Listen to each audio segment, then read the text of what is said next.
Hej och varmt välkomna till kvällens föreläsning med Mr. Doha. Så upplägget för kvällen är att Mr. Doha kommer att ha en presentation som sedan följs av en frågestund. Och vi som arrangerar den här kvällen är diakoniaktivisterna i Uppsala. Och vi som aktivistgrupp brukar träffas här i Missionskyrkan varannan måndag för att genom samtal bli mer medvetna om globala frågor såsom mänskliga rättigheter, klimat och jämställdhet. Under hösten så är temat klimaträttvisa och det pågår en kampanj just nu som heter Act Now for Climate Justice och den drivs av Act Alliance. Och det är Svenska kyrkan och diakonia som står bakom den i Sverige. Målet är att sätta press på politikerna inför klimatstoppmötet i Paris. Och man vill ha effektiva och rättvisa klimatåtgärder för att få förebygga katastrofala klimatförändringar samtidigt som man vill ge fattiga länder möjlighet till hållbar utveckling. Och det finns namnlistor att skriva på vid dörren, eller vid dörren. Och kvällens talare, Mr. Doha, han ingår just nu i kyrkornas globala vecka och gästar oss här ikväll. Han har under lång tid varit engagerad inom frågor som i Bangladesh som rör klimatförändringar, men även globalt sett med frågor kring klimaträttvisa och klimatförändringar. Och vi kan ge Mr. Doha en varm applåd.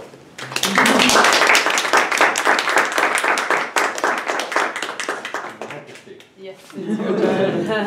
Okay. Thank you very much for inviting me to share my experience and views on climate change, on different aspects of climate change. And I don't know what's your expectation today, and I don't know where should I start, where should I start. But it will be useful to start describing myself, who I am, what I do, and to share my understanding on climate change impact, and also expectation from Paris. Okay? So yeah, I have to check out. Okay. You know, Bangladesh is one of the most climate change affected countries. And if you go to literature, discussion, description, then Bangladesh will come up as a climate change affected countries. And Bangladesh is going to be affected by climate change for many different reasons. One reason is Bangladesh is a country of disasters. Okay.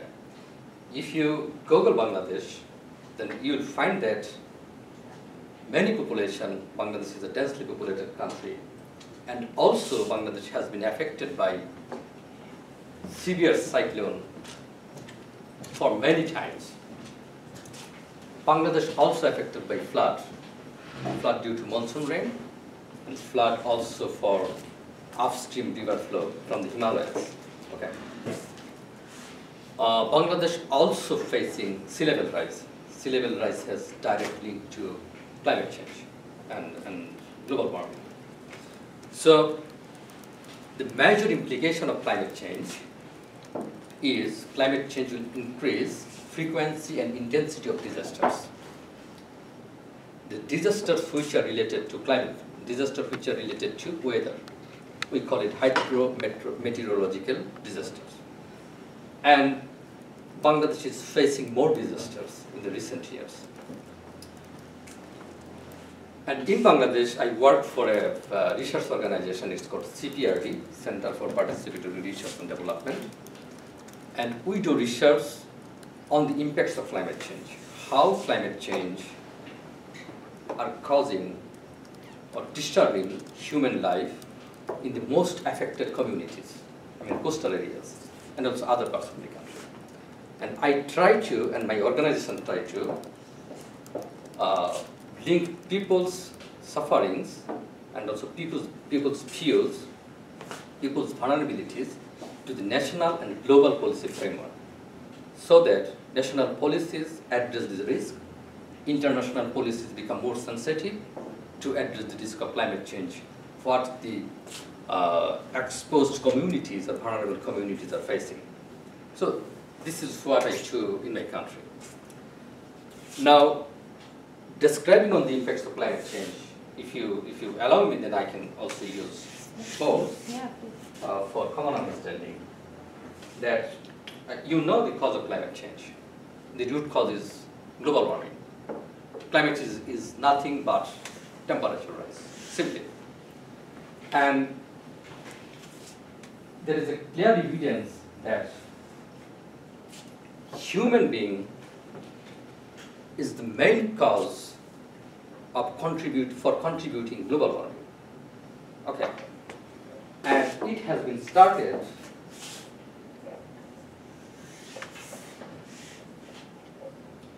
since industrial revolution in the developed countries. Okay. So it's not a blame game, but it's the fact.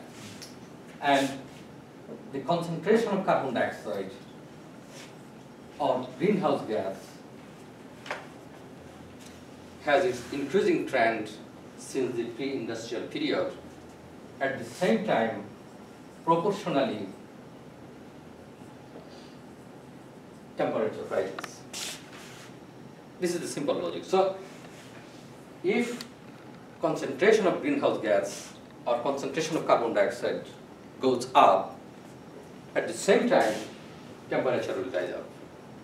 And since pre-industrial period, we experienced only 0.8 degrees centigrade temperature rise. Okay. And the concentration of carbon dioxide now reaches to close to 400 ppm parts per million. Okay. Now, when scientist finds that the world is warming alarmingly, and there is human intervention since industrial revolution for global warming, the scientists started warning the global leadership that you should address climate change. Okay. And this temperature rise is contributing to changing climates. Climate means if temperature rises, then there will be more water.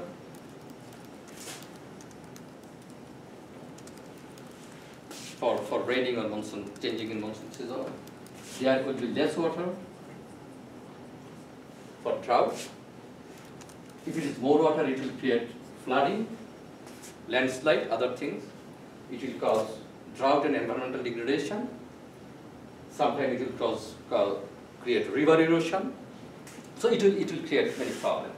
And if water cycle changes, it will affect agricultural activity, biodiversity, ecosystem services, many other complications, many other issues. So we have to address this. We have to limit temperature rise through limiting greenhouse gas emission. So the root cause of climate change is the concentration of greenhouse gas, which is contributing to temperature rise.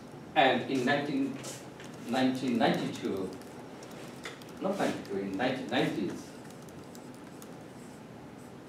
the global scientists warned the policymaker that you should address global warming immediately. Then, considering scientist view, United Nations, UN General Assembly, formed a technical committee, scientist committee. Now we call it IPCC, Intergovernmental Panel on Climate Change. And the task of IPCC to further analyze, or more detailed analyzing, to understand the impacts of climate change and how to address this impact. Okay. Then they come up with a report. We call it IPCC First Assessment Report that was published in 1990. IPCC First Assessment Report. Okay. Now we have IPCC Fifth Assessment Report that published in 2014. So there is a science and policy interaction. The policy makers is United Nations, and the scientist community works under IPCC. And the science says, warned United Nations that United Nations should consider IPCC report and should take effective measures to address climate change. And then in 1992, United Nations worked out or endorsed 3 conventions in Brazil. And we call it Earth Summit because the United Nations General Assembly in 1992, they agreed on 3 conventions which is related to Earth, which is related to nature. One is UNFCCC. I think you all know that United Nations Framework Convention on Climate Change. Another is related to Convention on Biological Diversity, CBD. Another is United Nations Convention to combat desert and desertification. 3 conventions. And this United Nations Convention on Desert and Desertification, to combat desert and desertification. And these 2 conventions implemented properly and also implementing properly. But this convention didn't implement it for many different reasons, for political disagreement, for national interest, for many things. But now we have to, is it okay? Yeah.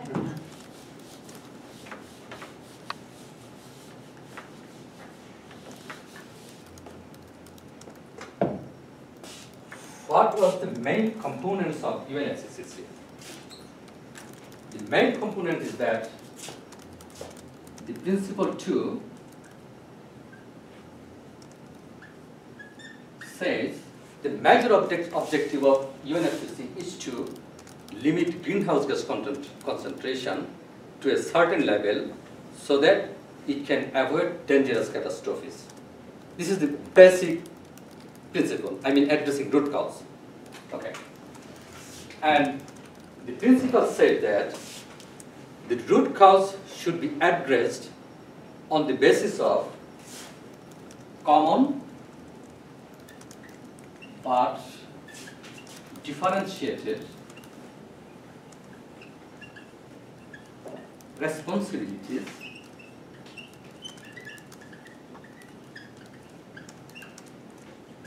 and respective capacities.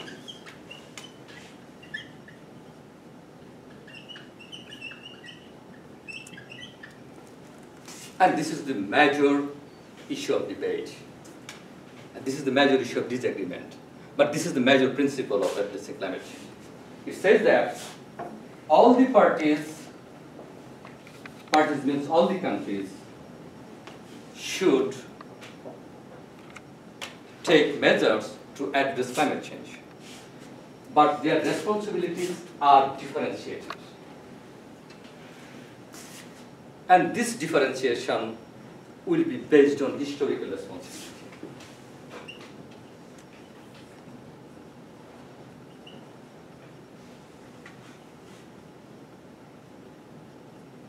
Okay? So, all the countries have common objective for addressing climate change, but when countries will take action, then they will take action on differentiated issues, and the differentiation should be determined on the basis of historical responsibility. And history comes from this industrial period. Okay. And on the basis of historical responsibility and also respective capacity, because capacity of countries is not similar. Okay. And on the basis of historical responsibility, countries are divided into 3. One is Annex 1, all the developed countries, I mean total 37 developed countries, industrialized countries, they are Annex 1. Then non-annex, all the developing countries, LDCs, African countries, those who were not responsible for this crisis, all are grouped under non-annex countries. Right now we have around 137 or 140 countries. There is another group, is called Annex B. This is subgroup of Annex 1, because during this period they were developed, but after that, due to some political problem or economic recession, their economy is not so strong, like Russia and some East European countries. They grouped into Annex B. So the objective of this category is that to define responsibility. And the responsibility of the Annex 1 country, what UNFCCC says, they will lead greenhouse gas concentration reduction. Okay, they will reduce greenhouse gas concentration. They will support these countries, non-annex countries, for adapting with the changes. We call it adaptation with the impacts of climate change. They will support for adaptation.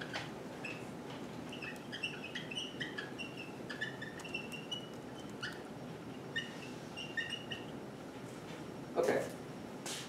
And non-annex country, they will not do mistake.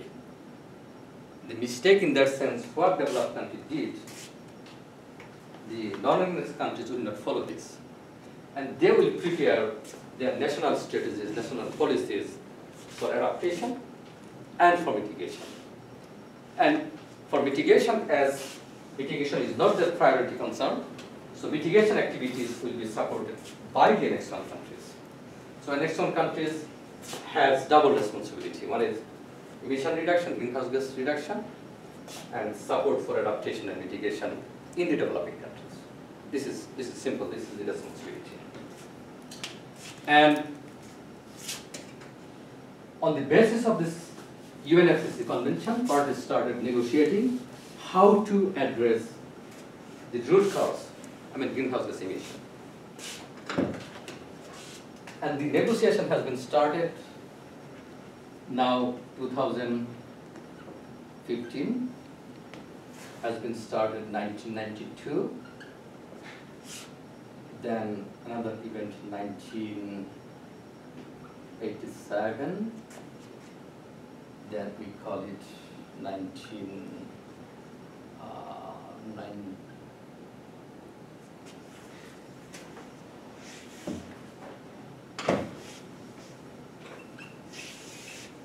2001. These are the milestones. I will explain why these are milestones. So in the beginning, since 1992, all the countries were concentrating to develop policies for greenhouse gas emission reduction. And they agreed a protocol, it called Kyoto Protocol.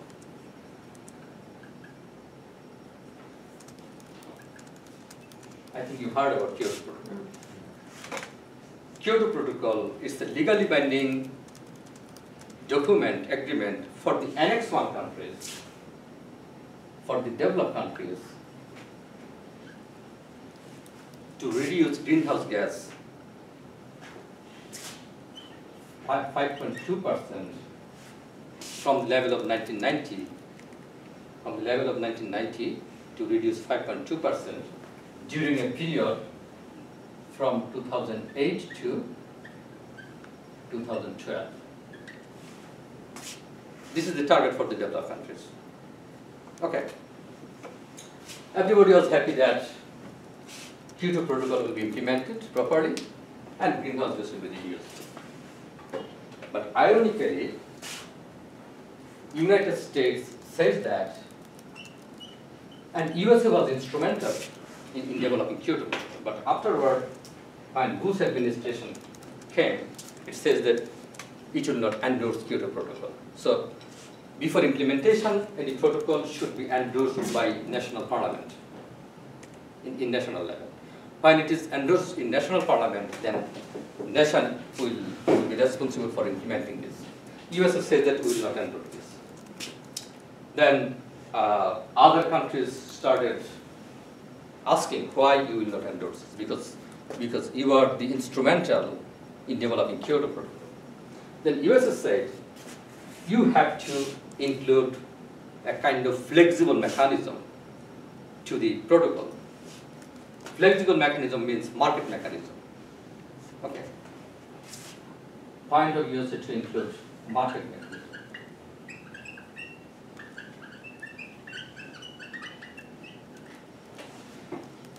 The basic idea of market mechanism is that there is no boundary of emission reduction. Okay, their emission has its origin, but when it's emitted, it contributes to the global concentration. So you can reduce greenhouse gas emission anywhere in the world, and it will contribute to the mass. For example, the total greenhouse gas right now may be 50 gigaton. Okay, we know the origins. Maybe 10 gigaton from USA, 10 gigaton maybe from EU, 10 gigaton maybe China and other developing countries. So the total mass is 50 gigaton. Okay, so any country that reduces greenhouse gas will affect this. Now, maybe Bangladesh reduces 10 gigaton. So the total mass will be minus 10, 40. USA says that I will not reduce greenhouse gas in my country. I will invest other countries to reduce greenhouse gas. This is a kind of buying pollution rights. Okay, and USA introduced carbon market. I mean, you can buy and sell carbon stock exchange. For example, maybe Bangladesh has a dirt industry. Okay, it emits around maybe 1,000 ton carbon dioxide from bricklaying, for example. Bricklaying means we burn brick with wood. Okay, so if you introduce a technology to this bricklaying, then it will reduce greenhouse gas emission maybe 500 tons. USA says that I will invest Bangladesh with proper technology to reduce this greenhouse gas from 1,000 ton to 5,000 ton, 500 ton, and the credit 500 ton will add to my credit. Okay, so this is the flexible mechanism, and USA introduced this, and so far, Clean Development Mechanism, Joint Implementation, and Forest Carbon Partnership. There are 3 flexible mechanisms that work under Kyoto Protocol. And everybody accepted this mechanism. Even after that, USA didn't endorse Kyoto Protocol. Till date, USA, then Japan, then even Australia right now, they didn't endorse the second Kyoto Protocol. My point is that here, we expected emission of greenhouse gas by the implementation of Kyoto Protocol, but it did not work. Rather, emission started rising, increasing. Okay. As greenhouse gas emission increases, temperature or global warming also increases. And as global warming increases, it created more disasters. Okay, more problem in the developing countries, more problem in the LDCs. Then LDCs started talking about adaptation. That we are facing more impacts of climate change, so we should adapt to the changes. Then in 2001, there were more discussion on adaptation, and mitigation become less focused. And adaptation needs money and technology. In developing country, LDC, non-annex countries, they started asking to give money for their adaptation. Then we have created 3 funds: LDC fund, Least Developed Countries Fund, Special Climate Change Fund, and Adaptation Fund. 3 funds. And the responsibility was World Bank to manage this fund. Everybody accepted this proposal, and developed countries gave few money maybe 100 million, 200 million, 400 million. It's voluntary contribution, not that much. And developed countries asked non-annex countries to prepare their policies, strategies for adapting with the impacts of climate change. Okay. So, no mitigation, and then there is less fund for adaptation, less money for adaptation, more cyclone, more problem, and it contribute to loss and damage. We call it beyond adaptation. Beyond adaptation. And adaptation has its limit. But if greenhouse gas concentration rising up, if global warming rising up, increasing, then it will push us beyond the level of adaptation. Then more cyclone, more disaster, more river erosion, and more loss and damage, loss of properties, loss of ecosystem services, loss of livelihoods, everything. And as you face loss of livelihoods, loss of ecosystem services, it will force people for migration and displacement. And when the scenario of migration and displacement comes up, then it's essentially a violation of human rights.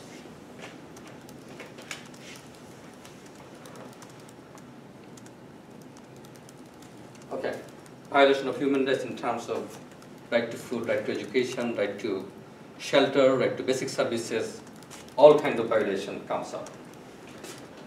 Here, my point is that right now, the issues of climate change is not only limited to science, is not only limited to adaptation policies.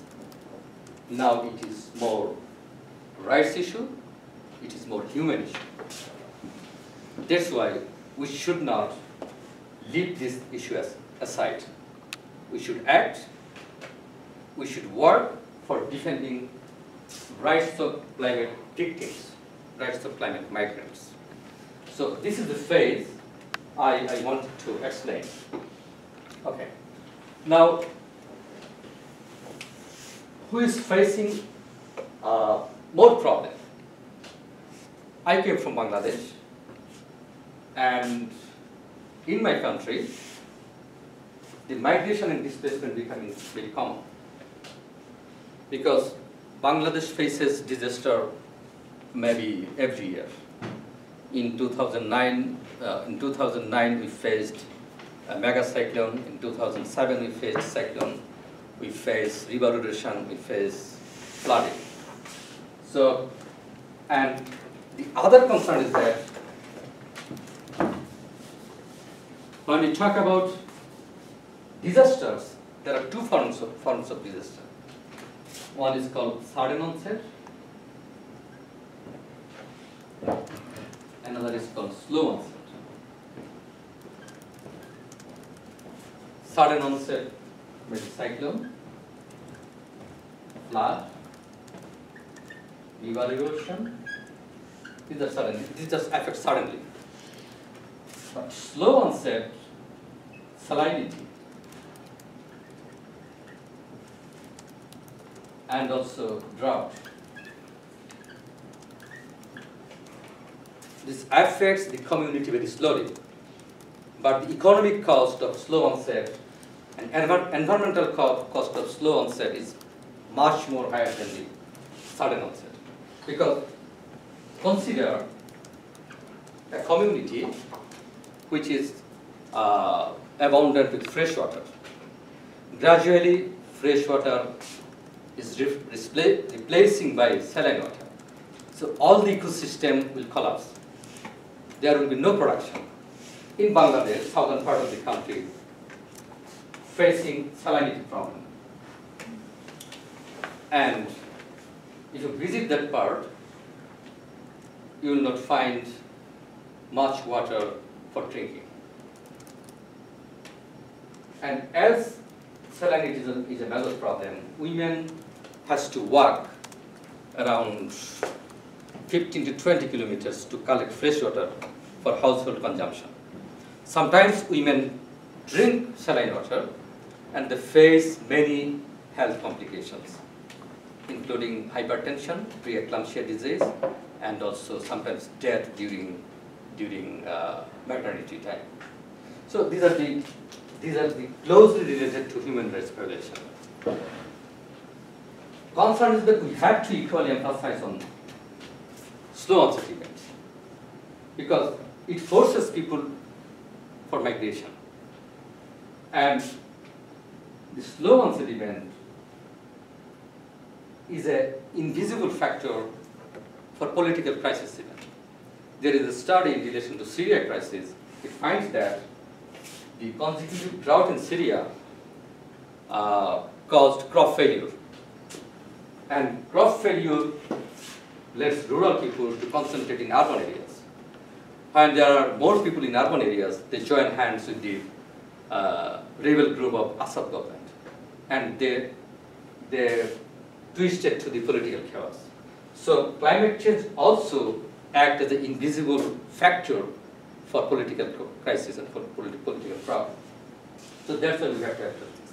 And this is related to displacement and migration. Now, what we can do in terms of Paris?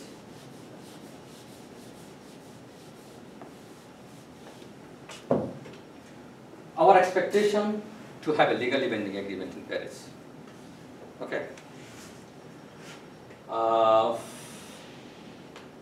Not like Kyoto Protocol. For legally binding agreement, there are 3-4 pressing issues. One is temperature rise.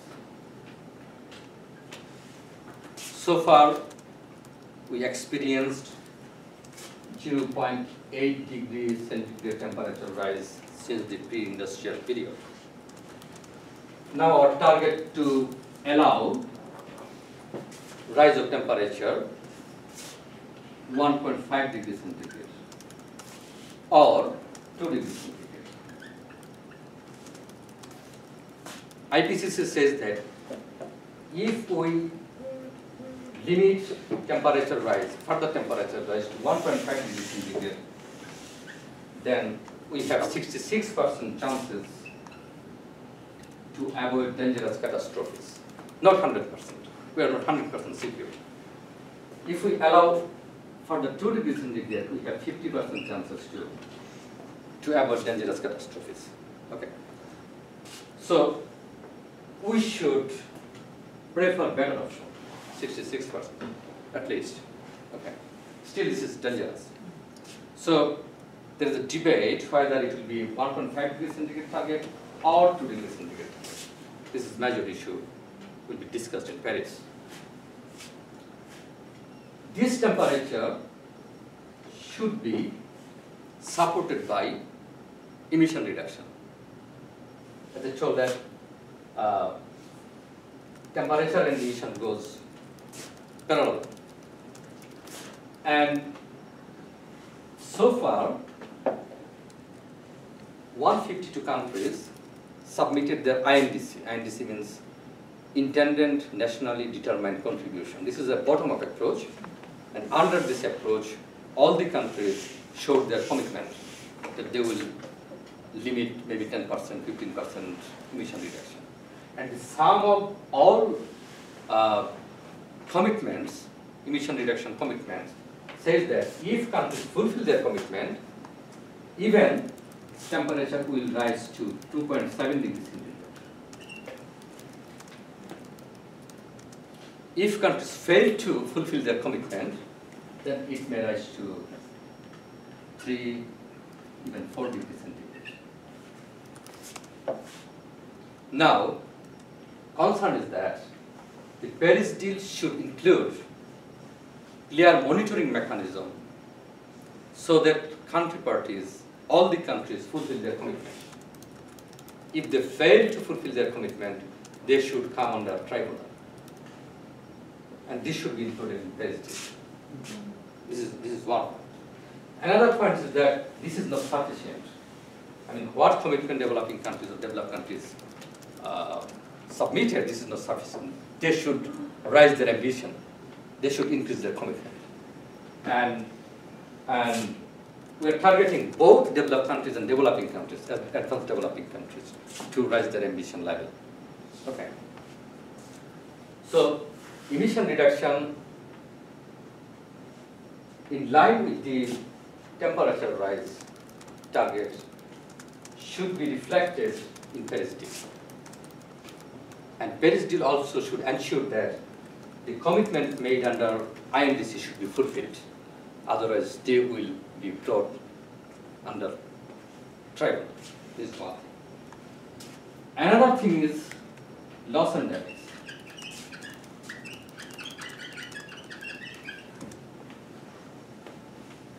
I already said that many countries are facing loss and damage, and you cannot avoid loss and damage because we are not within the limit of adaptation.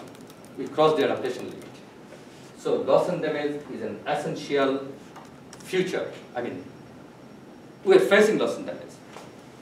For loss and damage, there are some progress in negotiation. Negotiation on loss and damage started since 2010 under Cancun Adaptation Framework. Then in 2014, the countries agreed a mechanism, we call it Warsaw International Mechanism on Loss and Damage. And they also established an executive committee to work on loss and damage. This executive committee would work until 2017. Okay. Now, the position of the developing countries is that the loss and damage issue should be included in Paris deal.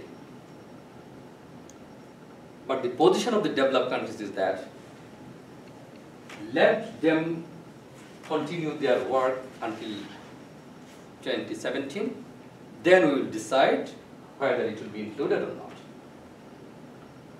The fear of the developing countries is that this is our last chance to include loss and damage to the Paris deal. Maybe we will negotiate in future years. In next years, what will be the mechanism of addressing loss and damage? But this should be reflected. This should be included in Paris deal. We should not lose this opportunity. And this is true. If we lost this opportunity to include loss and damage in Paris deal, then it will be lost. Okay. So it will be a major debate in Paris. That's why, and it is important to mention that Swedish government was very supportive on loss and damage negotiation, and then European Commission also was very supportive, including loss and damage. So we further seek support from Sweden, from Norway, and also from European countries for the support to include loss and damage in Paris text. This is another thing. Can I ask a question? Yes, please. Which countries, developing countries, are then against? Is it the U.S. who is against it, or US. or is it other, or Australia perhaps, or US and Australia. Maybe. US, Australia, and Canada. okay? They are against loss and damage. But the EU is more pro adding it. Or Yes, EU is more supportive, but it depends because negotiation is always trade-off. Trade-off of choices. So the major target of European Union is to reduce greenhouse gas emission and fair share. I mean distribution of emission targets. And European Union wants LDCs to support the European Union position to bring advanced developing countries under mitigation commitments. Okay, so for bringing advanced developing countries under mitigation commitment, they need support from LDCs. On the other hand, LDCs need support from the European Union for their position on loss and damage. This is the trade-off between LDCs and also European Union.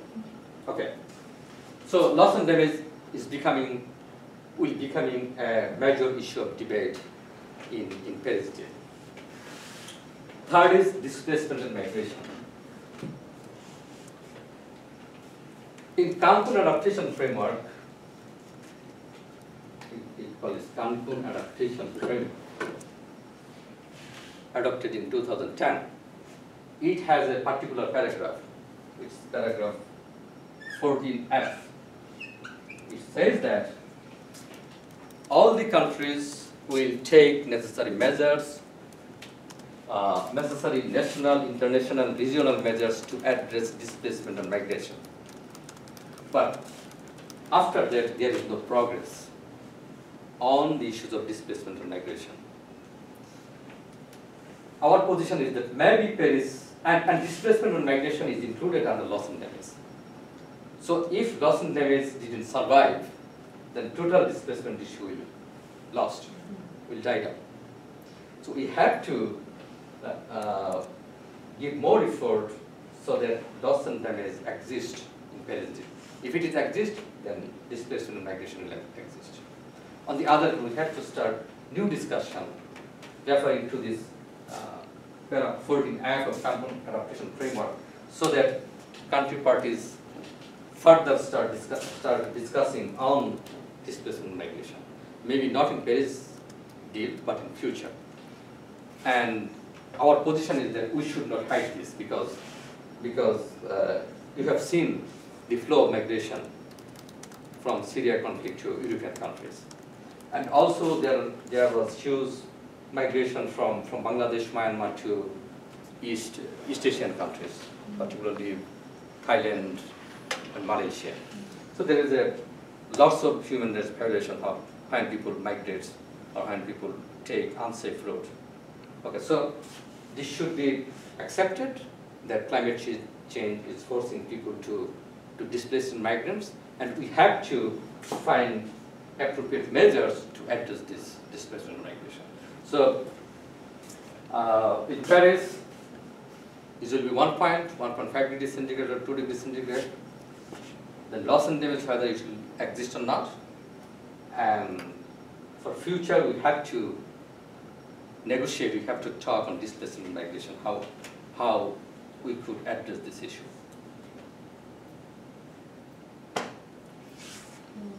Thank you very much. Thank Thank you.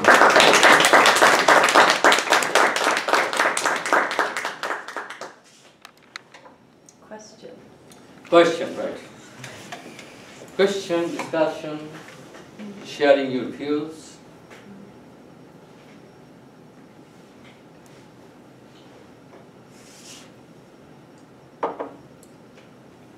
Yeah, so these goals, when you have heard discussions and you've looked at the countries, what they said that they will do, and perhaps what are your hopes for Paris then? Or My hope for Paris is that, or how you analyze the political situation now and what you think will be able to be achieved. and my understanding is that the European Union and also other like-minded countries always try to figure out the problem, and they take very flexible position. And LDC is also ready to support EU position.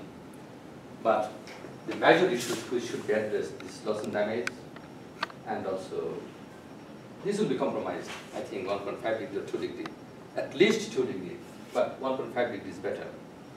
But if not, then 2 degree. But developing countries and LDCs will not compromise the issue of loss and damage. Okay, and it may come in future negotiation, but loss and damage will be a major issue of debate in Paris. In that context, my assumption is that finally, Paris Agreement may produce broader political declaration. I mean, they will address loss and damage, they will complement to 2 degrees centigrade goal. We have to raise our ambition for emission reduction. We will place more money to climate change, to Green Climate Fund for adaptation, mitigation, loss and damage, technology transfer. This will be a kind of political declaration. And on the basis of this political declaration, the negotiation may continue next 2 or 3 years to figure out how this will be implemented. So this is the last position, I guess. So, if I understand you correctly, they will more likely agree to what they make out of the Paris meeting because of the risk that people will have to migrate, and just because we will lose environmental degradation. We will lose countries. And yes, there is a pressure, political pressure from the peoples of developed countries, and we need more pressure from you to your government that they address the issue. At least they recognize this issue and address this issue, because you cannot avoid this. Now the world is connected. You cannot avoid this. So it's better to recognize this and to address this in a collective manner. This is not the individual responsibility. Before that point, we talked about emission reduction during 1990s or 1987. Then we put finger to the developed countries that you are historically responsible. You should solve the crisis. But now this is responsibility of all country parties, because Paris deal is will be applicable to all country parties. Maybe under differentiated responsibilities, developed country will take more responsibility, we will take less responsibility. And under INDC, Intended Nationally Determined Contribution, Bangladesh also committed for emission reduction. All the countries have made their commitment for emission reduction. Okay, so this is the responsibility of all states. So I believe that the collective effort of all countries, not only the developed countries may take lead, they take more responsibilities, but the shared responsibilities of all countries will help to reach to a deal agreement. Maybe not in Paris, but maybe somewhere else, but within 2 or 3 years. Yes. Yeah, and in our activist group, we have been talking about how simplicity could be a key to both sustainability and equality, and to achieve a simple lifestyle, and how a country can strive for being more simple. And there's a saying that the Human Development Index sort of measures how Norwegian a country is, that the measurement for development and success is to become basically like the Scandinavian countries, and still we know that if everyone lived like the Swedish person, we would need 4 planets. So what do you think about to achieve these goals, the 2-degree goals or 1.5-degree goal, and the ambitious goals that we need? Do we need a new role model in the world instead of trying to become like a developed country? Do we need to find another model that incorporates both, you know, a good and healthy life with sustainability? This is very good, and this is a very political question, and I think we are not, the world is not at that stage right now, because now the economy is very capitalistic in nature, and capitalism is becoming inbuilt to every human being, and economy is private sector led. Everywhere is private sector in every services, and private sector always tries to make profit. Maybe Scandinavian countries can undertake a role model, but China will not do this. The advanced other developing countries will not do this. So if all the countries do not follow a role model measures, then it will not work. The single country, and it will not be wise to impose a single country to do this. But it is important to make more connectivity with the people, with civil societies. Yes, my state is capitalist in nature, but we people follow a role model. We people follow moderate life, not so ambitious life, not like a capitalist nature. So we consume less. Less means not compromising our desire, but not much. If we can build this kind of citizenship, global citizenship, and less consumerism nature within us, then it will affect. It will make changes. But countries will not follow this, because it's a competition. It's a competition of economics. It's a competition of politics also. Okay. Now, yes, the major problem of UNFCCC, it didn't work since 1992, is economy. If developed countries follow low carbon growth, China will not follow. So it's a competition between China and USA. It's a competition between India and other developing countries to become market leader. So this is the problem of this role model. But we can follow this.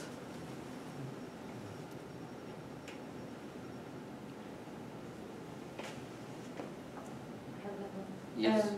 You talked about if countries were not to follow these goals, they could. You would want to see like a trial and a binding agreement where countries would be put before trial if they were not to follow.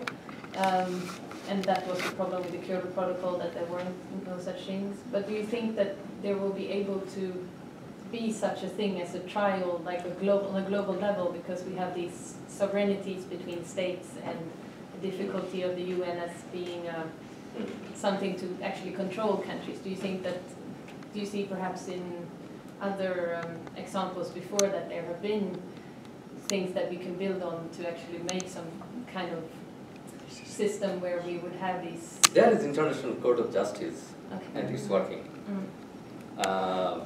It's not like that countries will be punished, but if there is a mechanism in place, it will work. At least it will be able to create pressure. I mean, blaming and shaming. Exactly. Okay, so there should have a kind of monitoring mechanism in place of the states, so that they can monitor and they can say that you should do this, but you are not doing this. So all the countries collectively will shame that country. This will work, I think.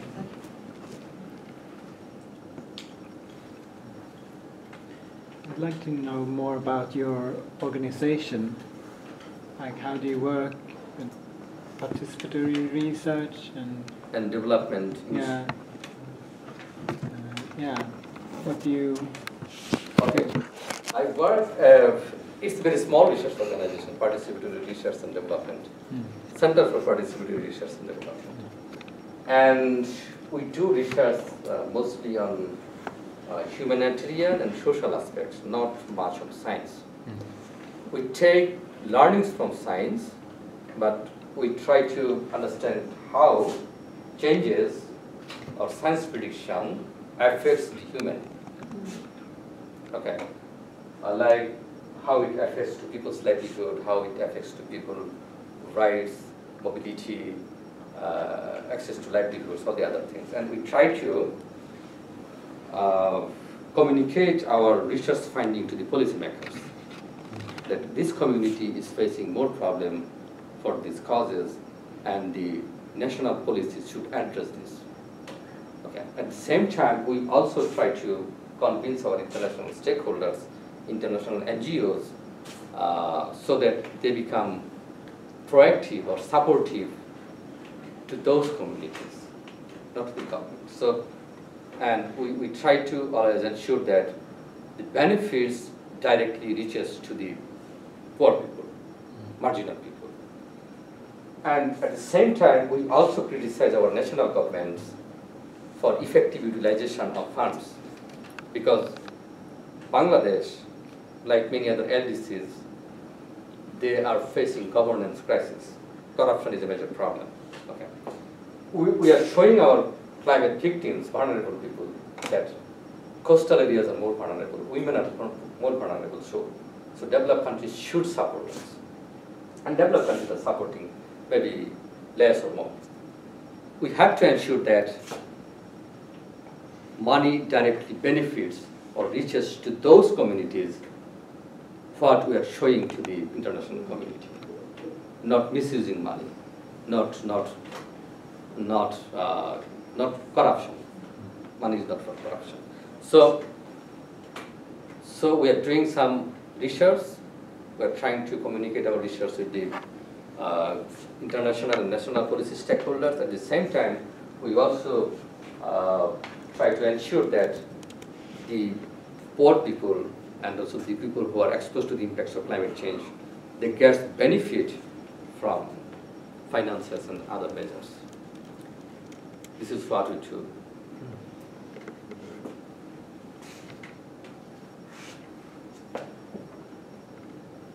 Okay? If More questions? Or? If there is no question, then we can conclude. Yeah. Okay. Thank you. Thank you. Thank you.